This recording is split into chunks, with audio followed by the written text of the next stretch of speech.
গ্রামের একদম শেষ মাথায় ছিল একটা পুরনো ভাঙা বাড়ি।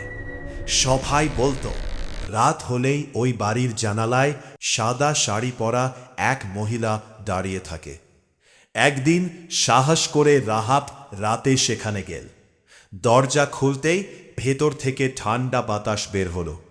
হঠাৎ সে শুনতে পেল, আমার বাচ্চাটাকে দেখেছ? রাহাত ভয় পেয়ে মোবাইলের লাইট জ্বালালো। দেয়ালে ছোট ছোট হাতের দাগ আর মেঝেতে ভেজা পায়ের ছাপ। ঠিক তখনই ওপরতলা থেকে ধীরে ধীরে কারো হাঁটার শব্দ আসতে লাগল। রাহাত দৌড়ে বের হতে গেল, কিন্তু দরজা নিজে থেকেই বন্ধ হয়ে গেল। তারপর পুরো বাড়ি নিস্তব্ধ।